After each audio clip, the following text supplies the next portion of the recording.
Men are not like us, ladies. If you can understand that main principle, then ma'am, you are 80% ahead of so many other women who are dating at a disadvantage. They're dating thinking that men are basically just hairy women. They're dating thinking that men think like we do as women, and they absolutely do not, ladies.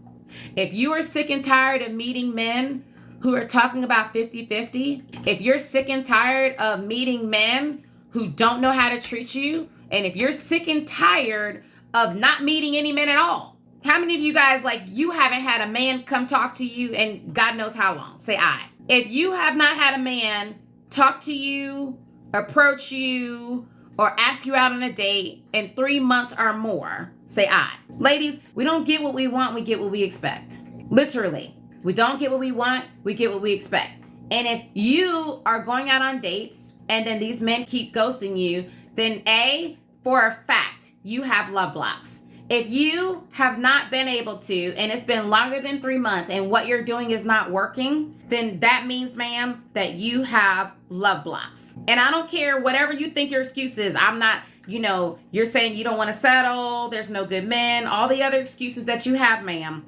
If it's been more than 3 months that you have been single and you want love, if you don't want love, or if you're lying to yourself that you don't want love, then ma'am, I'm not talking to you, okay? Because the fact that you don't want love is a love block, because it's a human need. It's not a human want to want love. Love is a human need. And if you're saying that you don't want love, then that's based in trauma and that's based in fear, which is AKA a love block. A love block is any toxic thought, behavior, or belief, or energetic block trapped in your body due to trauma, due to experiences, due to belief systems that are keeping you from having the love that you want. I really need you to understand what I'm saying, because you can learn all the techniques, and I'm getting ready to teach you what the science is and how to approach dating, but you can learn all the techniques, and at the end of the day, your love block will kick in and it will attract at your lowest point of trauma.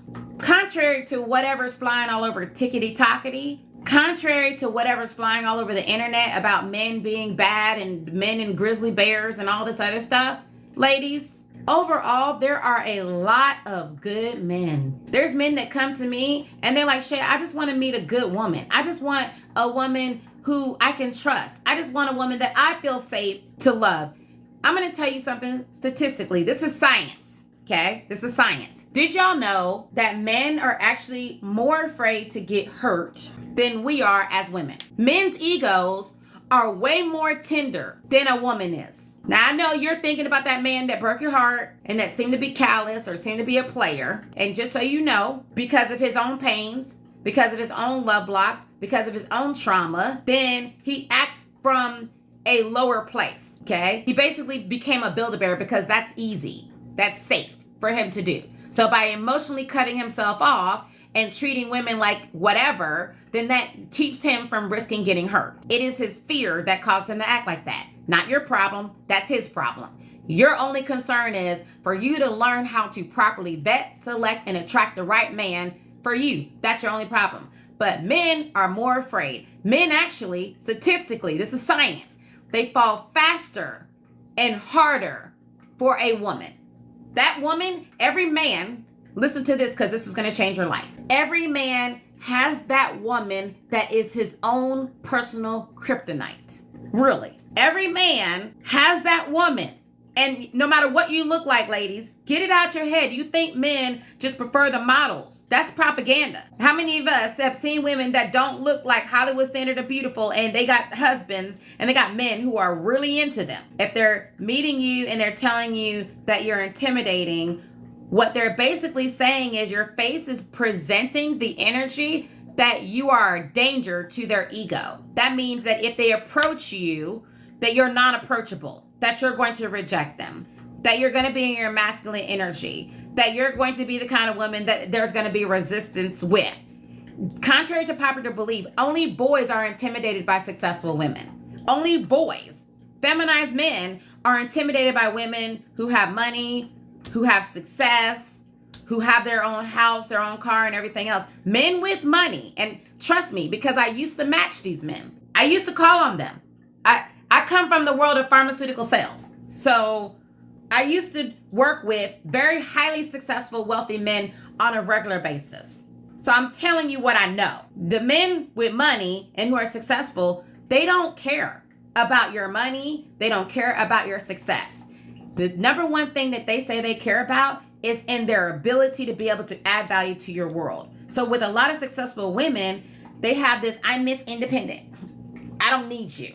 Okay. And I want to make it clear, I don't need you. You're in my life because I want you, but I don't really need you. I can pay my own bills. I can pay my own stuff. And that feeling of not being needed is a turnoff to a masculine man, because where he derives his sense of significance is in his ability to add value to the people he cares about. That's the way a man loves. It's biochemically wired into them. It's wired into the testosterone in a man. So if a man isn't providing for you, hear what I'm saying, ladies. If a man is not providing for you, if he is not worried about protecting you, you drive home, he's not checking to see if you got home safely. He's not checking your car to make sure your car is working correctly, that is safe to go on the road with. He's not trying to commit to you, ma'am.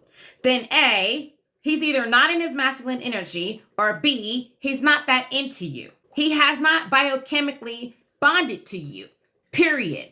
That's not for you to figure out why. That's not for you to fix. That's just simply for you to take that as information and move on about your business.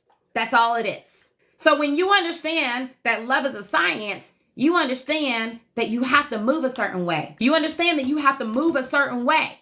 And when you understand the science and you understand that men fall harder than women, it also takes men longer, ladies. It takes men, when they fall for their own personal kryptonite, and every single one of you guys who are watching me, you are somebody's personal kryptonite. That means that when he finds you, because he shall find, that's the problem. Too many of us are operating in our masculine energy trying to look for our man, trying to look for our one. And all the while you running this way trying to look, then you are keeping your one from being able to find you, because that's his job. And a man knows his job and he's willing to do his job. But for every one of you, you are a man's personal kryptonite. So that means that if he falls in love with you and then you break his heart, ma'am, it's going to take him much longer than it's going to take you to be able to get over that. That's how that works. Now, how do you get a man to fall in love with you for life? How do you do that? And ladies, because you don't understand the science, you're letting these men waste your time. Here's the thing that I have a concern about, ma'am. Okay? Here's the thing that I have a concern about. Because when we lie to ourselves to try to present a situation other than what it really is, it keeps our mind from being fully aware so that we can make better choices.